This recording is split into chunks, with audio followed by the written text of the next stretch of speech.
En la comida familiar de noviembre, la boda de mi hermana fue grandiosa. ¿Y la tuya para cuándo?, preguntaron. Dije, ya la tuve. ¿Recibisteis las invitaciones? Silencio sepulcral. Papá, nunca las recibimos, dijeron. Saqué los acuses de recibo de correos, todos firmados. Las tirasteis a la basura. El asado estaba seco. Por supuesto que lo estaba. Mi madre nunca conseguía pillar el punto a la carne, pero nadie se lo decía nunca porque en nuestra familia, las críticas estaban reservadas exclusivamente para mí. Sofía, cariño, ¿me pasas la salsa? La voz de mi hermana Elena goteaba esa dulzura empalagosa que había perfeccionado durante 32 años siendo la hija favorita. Su anillo de compromiso de diamantes atrapó la luz mientras cruzaba el brazo sobre la mesa, prácticamente cegándome con su ostentación. Le pasé la salsa sin hacer comentarios. Habían pasado 16 meses desde la última vez que me senté a esta mesa, y ya recordaba por qué me había mantenido alejada. Así que la boda de Elena fue absolutamente espectacular, soltó mamá lanzándose a lo que debía ser el 15º resumen del evento al que yo no había asistido. Solo las flores costaron más que los coches de la mayoría de la gente. ¿Y el lugar? Ese club de campo tiene una lista de espera de 2 años, pero el prometido de Elena, marido, tiene contactos.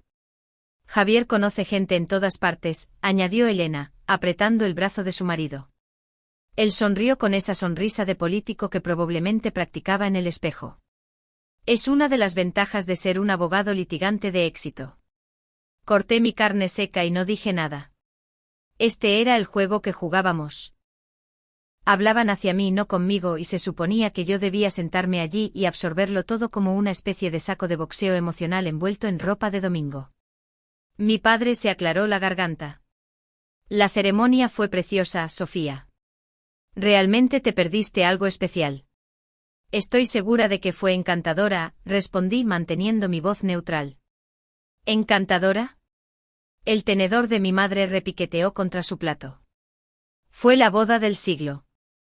Todos los que importan en Madrid estaban allí. Los García Sánchez, los Martínez, incluso el alcalde se pasó por allí. La sonrisa de Elena se ensanchó. Tuvimos 350 invitados. La tasa de respuesta fue increíble. Casi todos los que invitamos vinieron. Bebí un sorbo de vino y esperé. La trampa se estaba preparando. Podía sentirlo. 27 años de ser la decepción me habían enseñado a reconocer el patrón. Hablando de bodas, dijo Elena, cambiando su tono a esa frecuencia particular de condescendencia que reservaba para mí.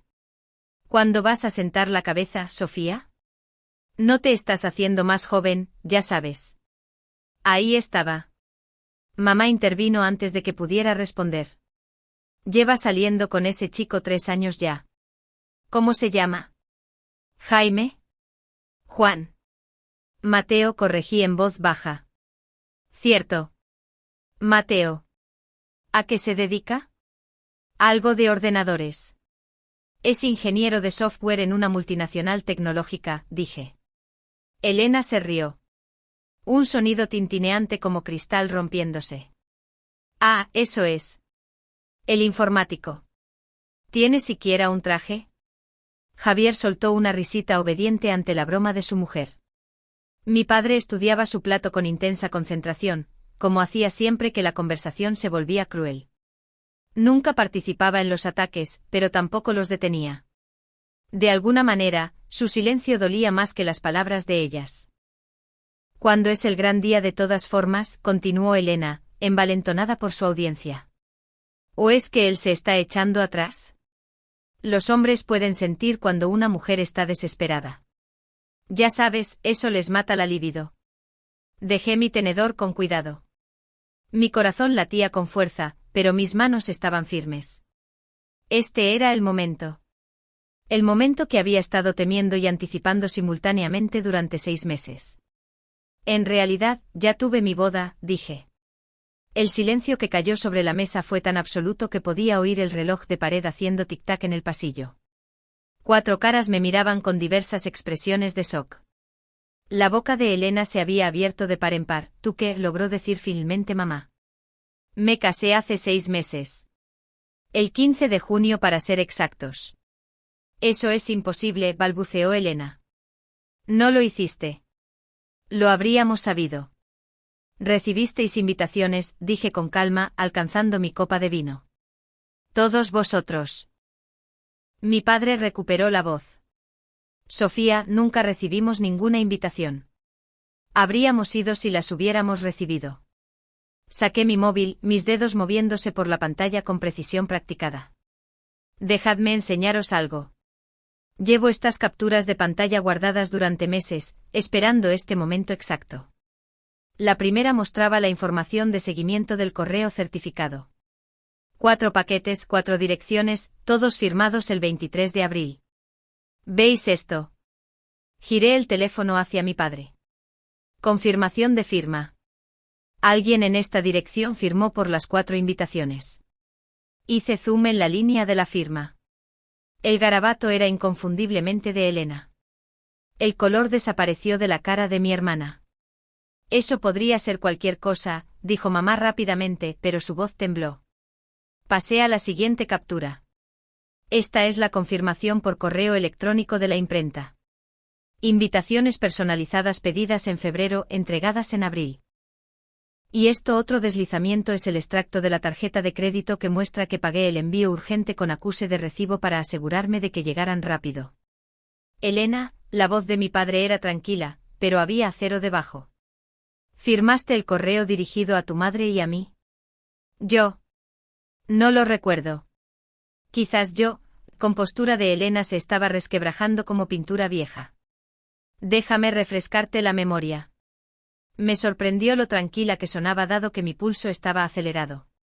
El 23 de abril fue martes. Viniste a dejar el regalo de cumpleaños de mamá temprano porque te ibas a esa conferencia en Sevilla. Te ofreciste a recoger el correo mientras estabas aquí. ¿Cómo puedes recordar eso?, exigió Javier, sus instintos de abogado activándose para defender a su esposa. Porque llamé a mamá esa tarde para confirmar que había recibido la invitación. Ella dijo que no había llegado correo excepto catálogos. Me pareció extraño ya que el seguimiento mostraba la entrega a las 11:47 de la mañana. Cuando revisé la firma más tarde, reconocí la letra de Elena inmediatamente. La cara de Elena había pasado de blanca a roja. ¿Me investigaste? Hice una llamada a correos. No es precisamente el CNI. Bebí otro sorbo de vino, agradecida de que los años de teatro en el instituto me hubieran enseñado a proyectar una confianza que no sentía del todo. Pero todavía no has respondido a la pregunta de papá. ¿Firmaste nuestro correo? Esto es ridículo, dijo Elena, levantándose bruscamente. No tengo por qué sentarme aquí y ser acusada. Siéntate. La voz de mi padre restalló como un látigo. Nunca le había oído usar ese tono antes. Elena se sentó. Él se volvió hacia mí, su rostro una mezcla de confusión y algo que podría haber sido dolor. ¿Por qué no nos lo dijiste? Incluso si de alguna manera perdimos las invitaciones, podrías haber llamado. Esta era la pregunta para la que me había estado preparando.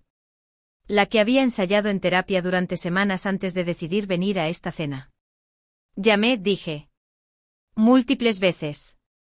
La primera vez fue el 3 de mayo, después de 2 semanas de silencio absoluto. Mamá, me dijiste que estabas ocupada planeando la fiesta de compromiso de Elena, y que me llamarías luego. No lo hiciste. Mamá abrió la boca para protestar, pero continué.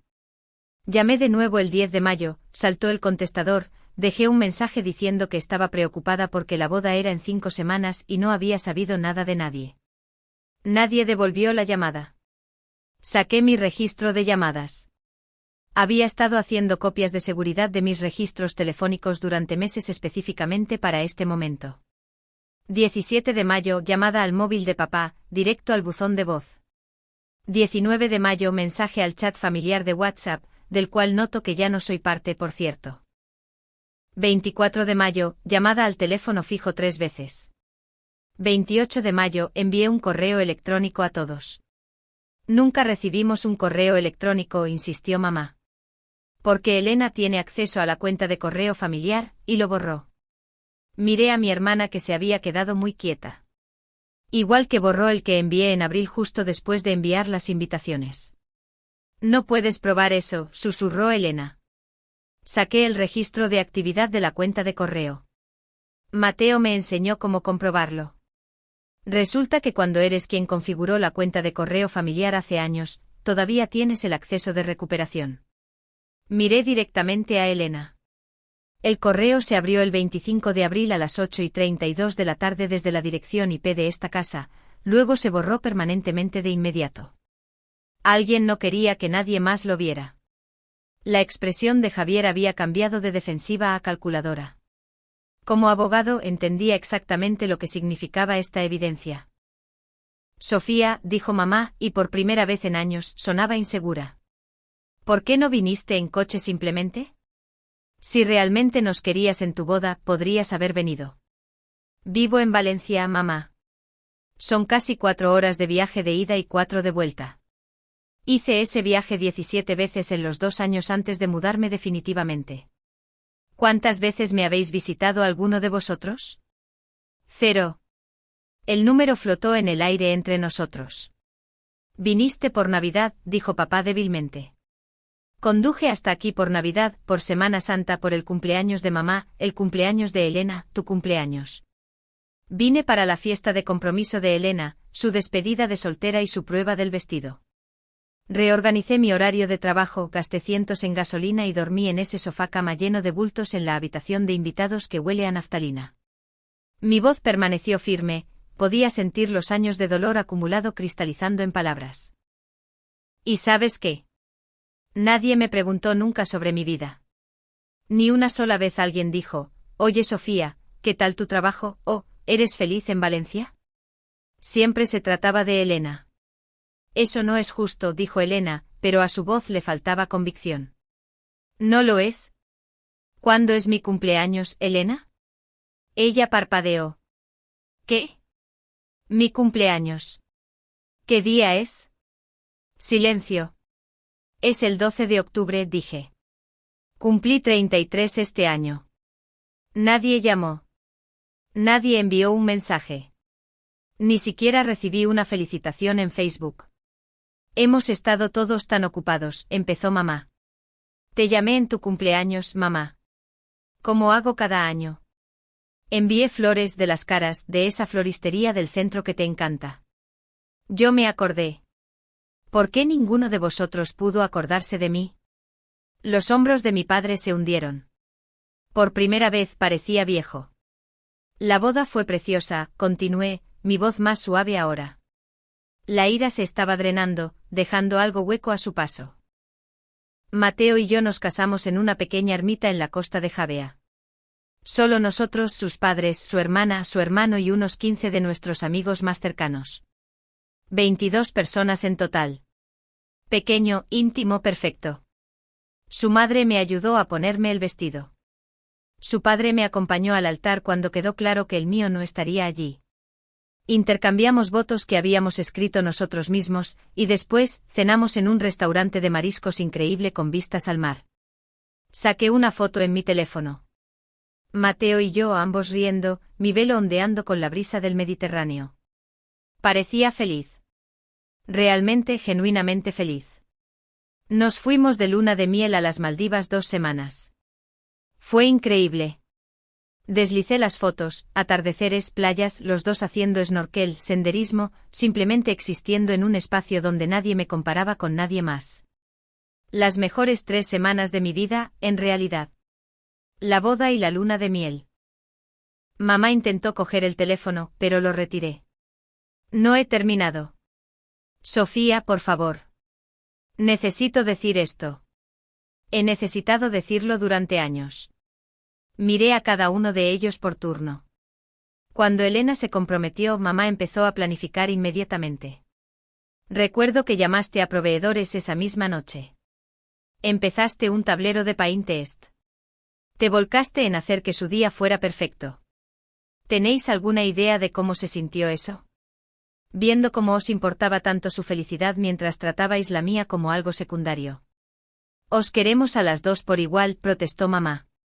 Pero las palabras sonaron vacías. ¿De verdad? Porque desde donde yo estoy sentada, siempre ha sido el show de Elena. Elena la popular. Elena la reina de las fiestas.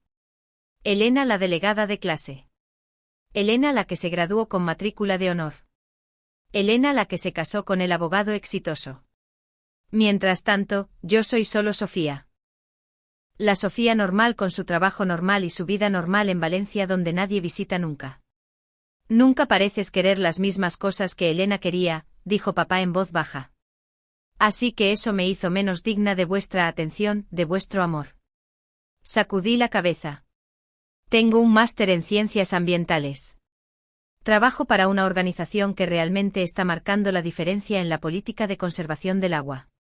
Compré mi propio piso sin ayuda de nadie. Construí una vida de la que estoy orgullosa, pero ninguno de vosotros me preguntó nunca sobre nada de eso. ¿Sabéis siquiera lo que hago todo el día? Más silencio. Analizo patrones de uso del agua y desarrollo modelos de sostenibilidad para ayuntamientos, dije. No es glamuroso. No me hará rica. Pero la legislación que ayudé a investigar fue adoptada por 37 municipios el año pasado. Millones de personas tienen ahora mejor acceso a agua limpia gracias al trabajo al que contribuí. Estoy orgullosa de eso. Estoy orgullosa de la vida que construí. Estamos orgullosos de ti también, dijo mamá. Pero no podía mirarme a los ojos. ¿Lo estáis? Entonces, ¿por qué Elena tiró mis invitaciones de boda? Todos los ojos se volvieron hacia mi hermana. Había estado en silencio durante varios minutos, su cara pasando por varios tonos de rojo y blanco. Ahora parecía acorralada. Yo no, empezó, luego se detuvo. Vale, bien. Las cogí. Pero no lo entendéis. Entonces explícamelo. Todo se suponía que debía ser sobre mi boda. Las palabras estallaron de ella como el corcho de una botella de champán. Por una vez, se suponía que yo debía ser el centro de atención sin que tú intentaras robarme el protagonismo.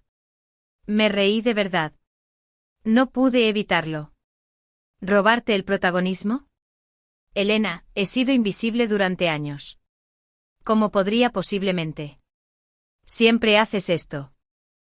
Actúas toda mansa y modesta, pero luego haces estas maniobras para que la gente sienta lástima por ti. Oh, pobre Sofía. Nadie le presta atención. Es manipulación. Envié invitaciones a mi boda. ¿Cómo es eso manipulación? El momento. Elena estaba de pie otra vez, su voz elevándose a un tono que probablemente molestaba a los vecinos. Mi boda era en septiembre. Tú programaste la tuya para junio. Estabas tratando de eclipsarme casándote primero. La lógica era tan retorcida que casi no podía procesarla. Elena, te comprometiste en enero. Habías estado saliendo con Javier durante 5 años antes de eso. Mateo me propuso matrimonio en diciembre y queríamos una boda de verano porque a ambos nos encanta la costa en junio. La fecha de tu boda no tuvo nada que ver con la mía. Siempre has tenido celos de mí. ¿Celos? La palabra sabía extraña. ¿De qué exactamente? De todo lo que tengo. El marido perfecto, la casa grande, el respeto en esta comunidad. No quiero nada de eso, dije, y me di cuenta de que lo decía en serio. No quiero una casa grande en esta urbanización. No quiero estar en el circuito de las galas benéficas ni unirme al club de campo. Quería a mi familia en mi boda. Eso es todo. Os quería allí para verme feliz. Bueno, deberías haberte esforzado más para asegurarte de que recibiéramos las invitaciones, dijo mamá.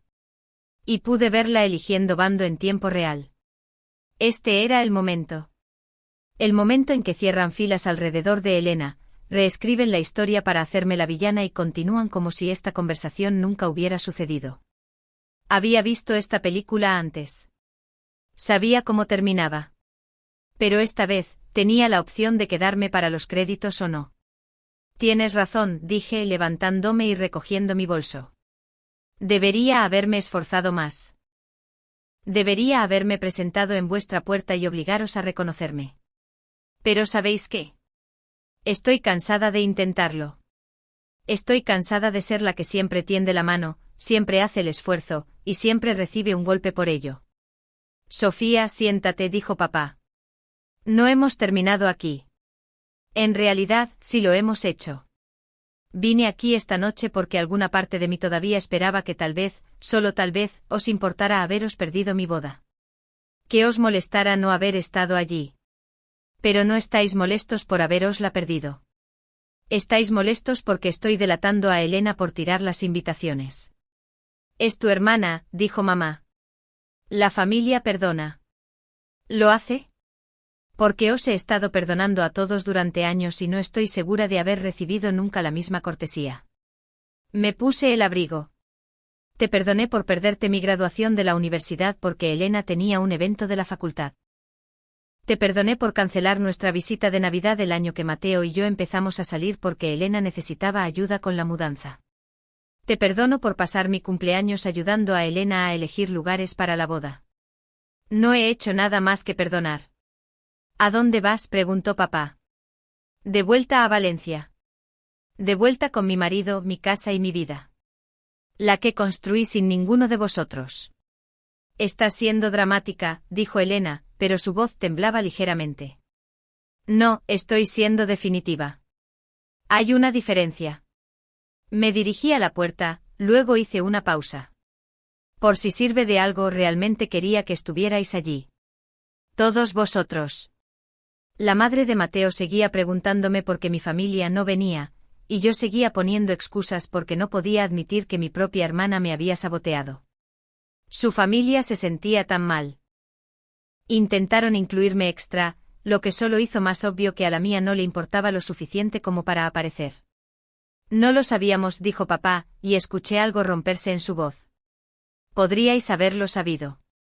Teníais mi número, mi correo, mi dirección. Si hubierais querido ser parte de mi vida, lo habríais sido.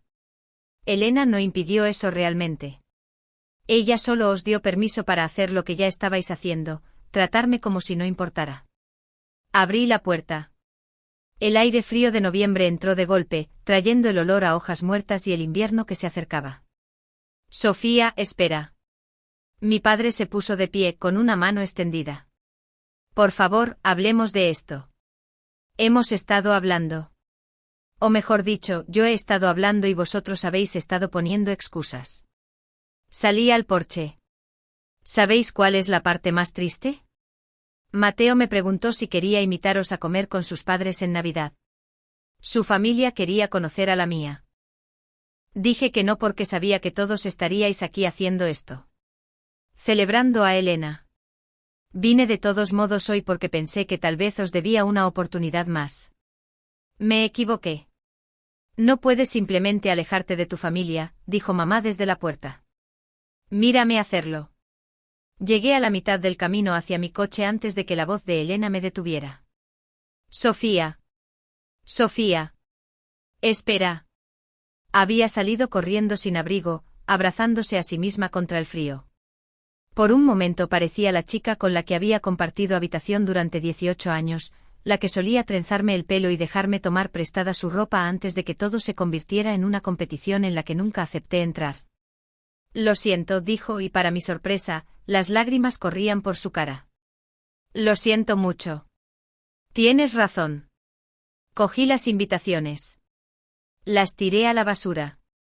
Me dije a mí misma que solo las escondería hasta después de mi boda, que se lo diría a todos después. Pero entonces, tragó aire. Entonces fue más fácil simplemente fingir que nunca llegaron. Más fácil que admitir lo que había hecho. ¿Por qué?, pregunté. Solo dime por qué. Porque tú siempre fuiste la buena, dijo, y su voz se quebró.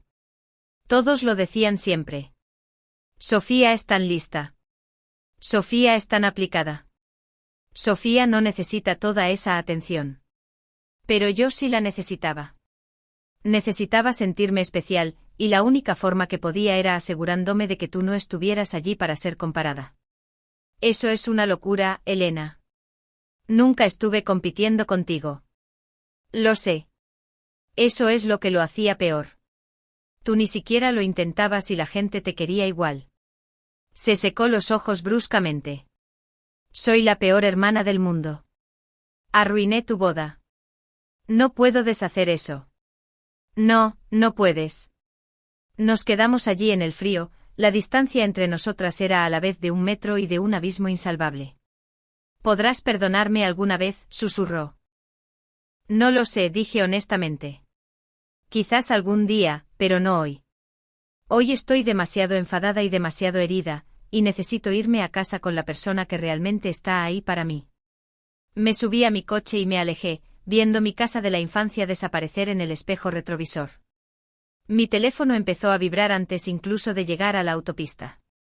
Llamadas y mensajes de todos ellos, probablemente tratando de procesar lo que acababa de pasar. Lo puse en silencio. Mateo estaba despierto esperándome cuando llegué a casa, aunque era pasada la medianoche. Echó un vistazo a mi cara y me atrajo a sus brazos. ¿Tan mal?, preguntó. Peor, pero también mejor. Creo que finalmente dije todo lo que necesitaba decir. Estoy orgulloso de ti. Yo también estoy orgullosa de mí. Me aparté para mirarle. ¿Tu familia sigue haciendo esa comida mañana? Por supuesto. Mamá ya está preguntando a qué hora llegaremos. Entonces esa es nuestra familia ahora, dije. La que realmente nos quiere. No pude dormir esa noche. Cada vez que cerraba los ojos, veía sus caras alrededor de esa mesa. El shock, la negación, la forma en que la expresión de mamá se había cerrado cuando se dio cuenta de que no podía reescribir esta narrativa particular. Seguía reproduciendo la confesión de Elena en el porche, buscando sinceridad en sus lágrimas. ¿Lo decía en serio? ¿O era solo otra actuación de control de daños para salvar su imagen como la hija de oro? Mateo me encontró a las 2 de la mañana sentada en nuestro balcón a pesar del frío, envuelta en una manta y mirando a la nada. ¿No puedes apagar el cerebro?, preguntó, sentándose en la silla a mi lado. Sigo pensando en lo que dijo Elena sobre que yo era la buena. ¿Cómo tiene eso sentido? La trataron como a la realeza toda mi vida. Las narrativas internas de la gente no siempre coinciden con la realidad. Se estiró y tomó mi mano. Ella probablemente sentía presión para mantener esa imagen perfecta. Cuando te ponen en un pedestal, el miedo a caerse puede consumirte. Eso no excusa lo que hizo. No, no lo hace, pero podría explicarlo. Apretó mis dedos suavemente. La pregunta es, ¿qué quieres que pase ahora? Había estado evitando pensar en eso. La confrontación había sido el objetivo durante tanto tiempo que no había planeado más allá. ¿Qué venía después? ¿Podría realmente alejarme de mi familia para siempre? ¿Siquiera quería hacerlo? No lo sé. Lo admito. Parte de mí quiere no volver a hablarles nunca más. Pero otra parte, me callé, luchando por articular el sentimiento. Pasé tantos años tratando de ganarme su amor. Quizás necesito demostrarme a mí misma que puedo existir sin él. Ya existes sin él. Has estado haciéndolo durante años. ¿Lo he hecho? ¿O solo he estado fingiendo mientras secretamente esperaba que despertaran un día y me vieran? La admisión dolió al salir. Cada logro, cada hito, alguna parte de mí todavía estaba actuando para una audiencia que no estaba mirando. Mateo guardó silencio por un momento, eligiendo sus palabras con cuidado. Cuando nos comprometimos, lloraste. Lágrimas de felicidad, dijiste. Pero recuerdo que también dijiste algo más. Dijiste, quizás ahora me tomen en serio. Lo había dicho. Lo había olvidado, pero el recuerdo volvió de golpe. Estábamos en el restaurante donde me lo propuso, las burbujas del champán todavía cosquilleándome la nariz, y esas palabras se habían escapado antes de que pudiera detenerlas. Los quería en nuestra boda porque pensé que finalmente probaría que valía la pena presentarse por mí, dije lentamente, la comprensión cristalizando mientras hablaba. Pero no vinieron. ¿Y sabes qué? La boda fue perfecta de todos modos. Fuimos felices de todos modos. No los necesité allí para validar mi alegría. No, no los necesitaste. Entonces, ¿por qué duele tanto todavía? Porque estás de duelo, dijo Mateo simplemente. Estás llorando la familia que deberías haber tenido.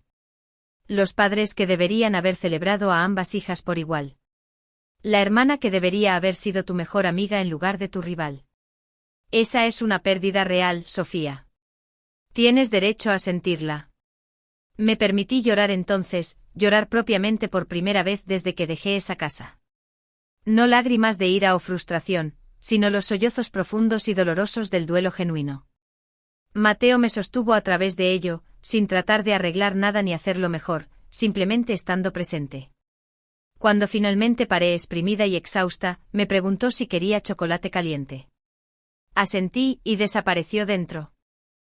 A través de la puerta de cristal, lo vi moverse por nuestra cocina, nuestro espacio que habíamos elegido juntos, lleno de cosas que nos hacían felices en lugar de cosas que parecían impresionantes a los demás. Una cocina donde habíamos recibido a amigos que realmente se preocupaban por nosotros, donde habíamos cocinado cenas y reído y construido una vida. Se lo habían perdido todo.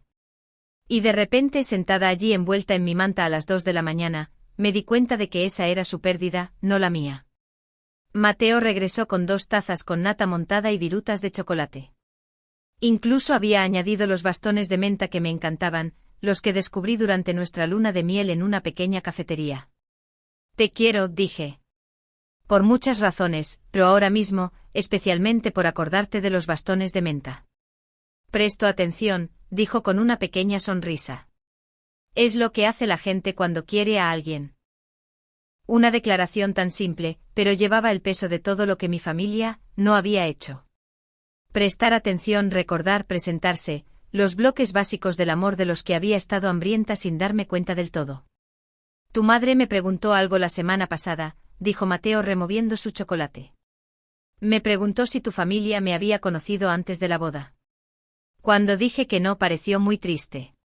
Dijo que cualquier padre estaría desesperado por conocer a la persona que hace que su hijo se ilumine como tú lo haces cuando hablas de nuestra vida juntos. Se me cerró la garganta. Dijo eso. Lo hizo. Y luego dijo que su pérdida era su ganancia porque ahora podía tenerte como hija. Y lo decía en serio. Mi madre no dice cosas que no siente. Lo sé. Había notado eso sobre Margarita en la primera hora de conocerla. Era cálida pero honesta, cariñosa pero directa. Todo lo que mi propia madre no era. Quieren hacer una segunda recepción para nosotros, continuó Mateo. Nada grande, solo familia y algunos amigos cercanos. Una oportunidad para celebrar con gente a la que realmente le importa. Mis padres quieren organizarlo quizás en primavera cuando haga mejor tiempo. ¿Qué te parece? La idea debería haberse sentido mal de alguna manera, como un premio de consolación. Pero no fue así. Se sintió como un regalo. Creo que suena perfecto, dije. ¿Podemos hacerlo en ese sitio junto al lago? El de los ventanales grandes. Ya lo he mirado. Tienen disponibilidad en mayo. Por supuesto que lo había hecho porque eso es lo que hacían los compañeros. Anticipaban necesidades y hacían planes y se presentaban. Nos quedamos en el balcón hasta que el amanecer empezó a pintar el cielo en tonos de rosa y oro. En algún lugar de esas horas tranquilas, algo fundamental cambió dentro de mí. La ira permanecía y el dolor, pero ya no sentía que me estuvieran consumiendo de dentro hacia afuera. Se convirtieron en algo que yo llevaba en lugar de algo que me llevaba a mí. La comida familiar de Mateo fue todo lo que la reunión de mi familia no había sido. Ruidosa, sí, pero con risas en lugar de tensión. Su hermana Emma me saludó con un abrazo aplastante y una demanda inmediata de ver más fotos de la boda. Su hermano pequeño intentó enseñarme el juego de cartas familiar que aparentemente todos aprendían a los 5 años.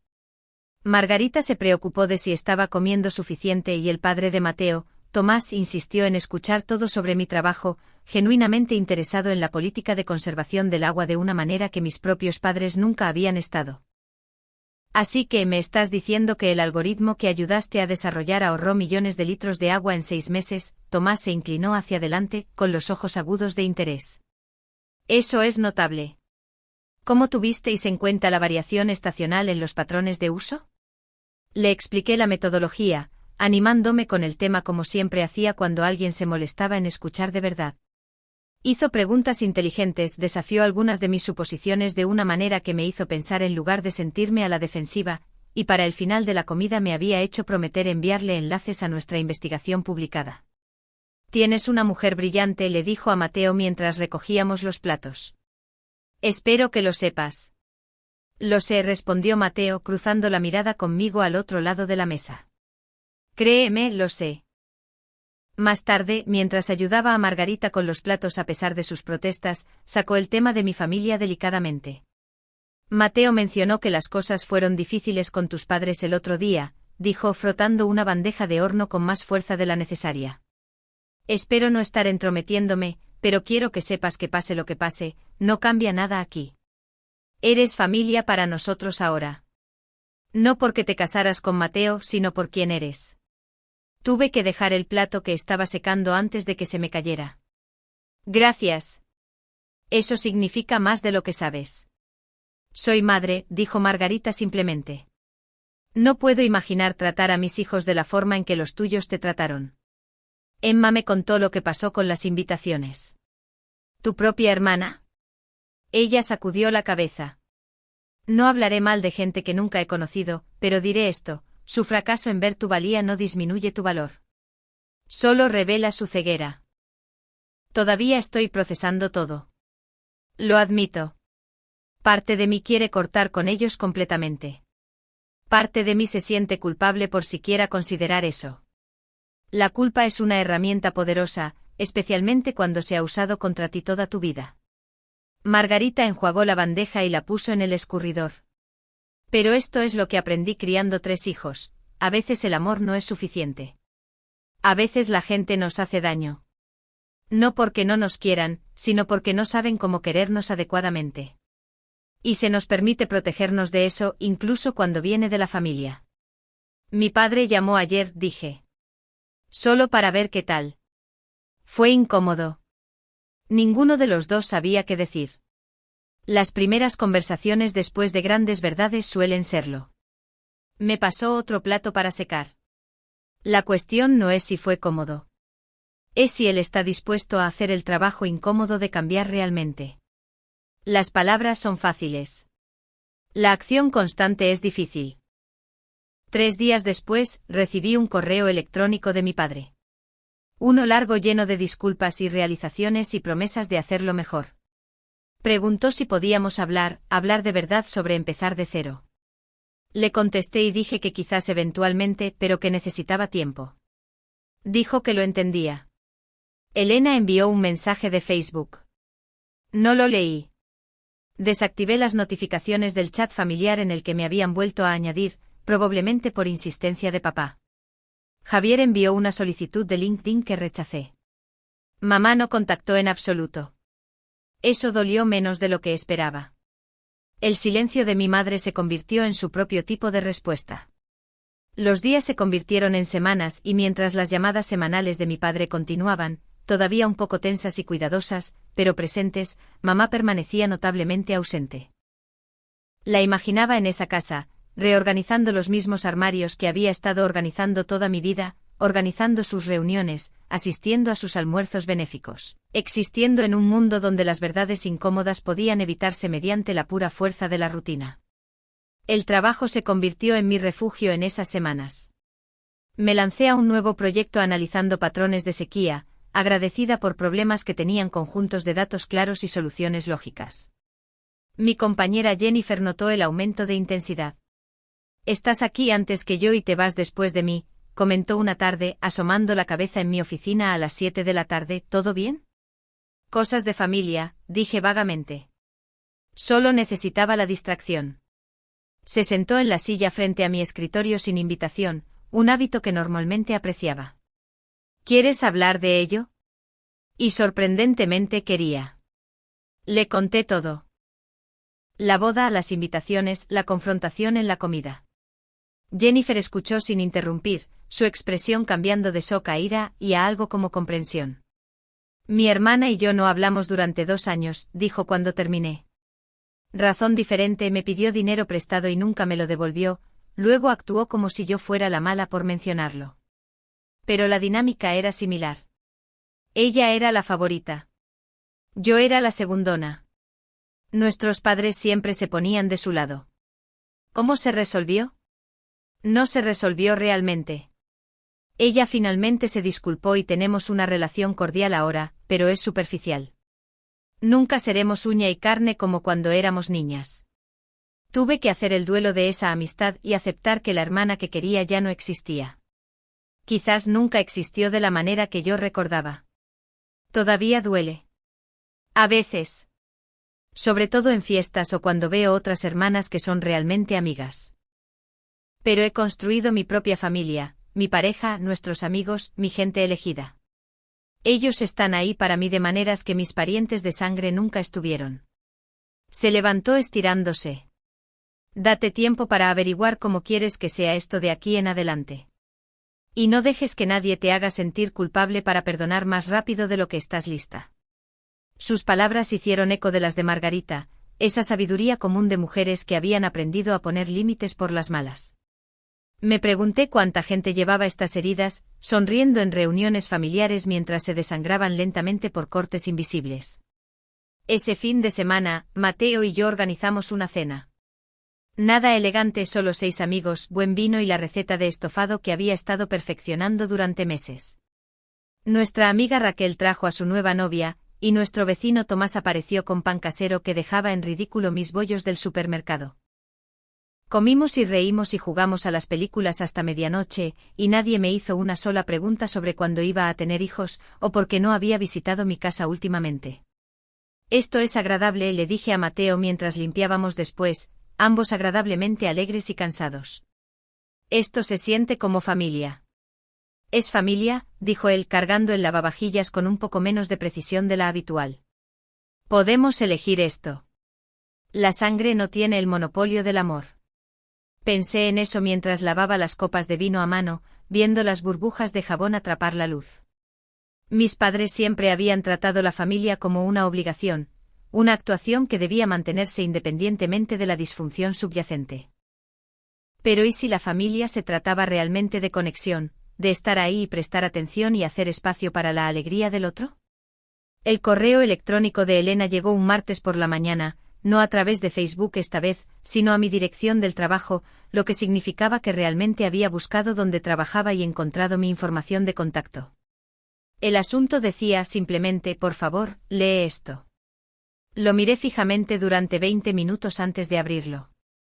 Sofía, sé que probablemente no quieres saber de mí. Yo tampoco querría saber de mí, pero mi terapeuta dice que necesito hacer las paces como parte de mi proceso de curación. Y aunque sé que esto es en última instancia para mí, espero que tal vez te ayude a ti también. He estado pensando mucho sobre por qué hice lo que hice. La respuesta fácil son los celos, pero es más complicado que eso. Creciendo siempre sentí que tenía que ser perfecta. Mamá y papá nunca lo dijeron explícitamente, pero absorbí este mensaje de que mi valía estaba ligada a mis logros. Buenas notas, vestidos bonitos, el novio adecuado, la boda perfecta. Todo era parte de esta tarjeta de puntuación que estaba tratando de rellenar para demostrar que merecía su amor. Tú nunca pareciste necesitar esa validación de la misma manera. Simplemente existías con confianza en tu propio espacio. No te importaba si no eras la reina del baile o si tu carrera no era impresionante para sus amigos. Y de alguna manera eso te hizo amenazante para mí, porque si tú podías ser querida sin actuar, ¿qué decía eso sobre toda mi actuación?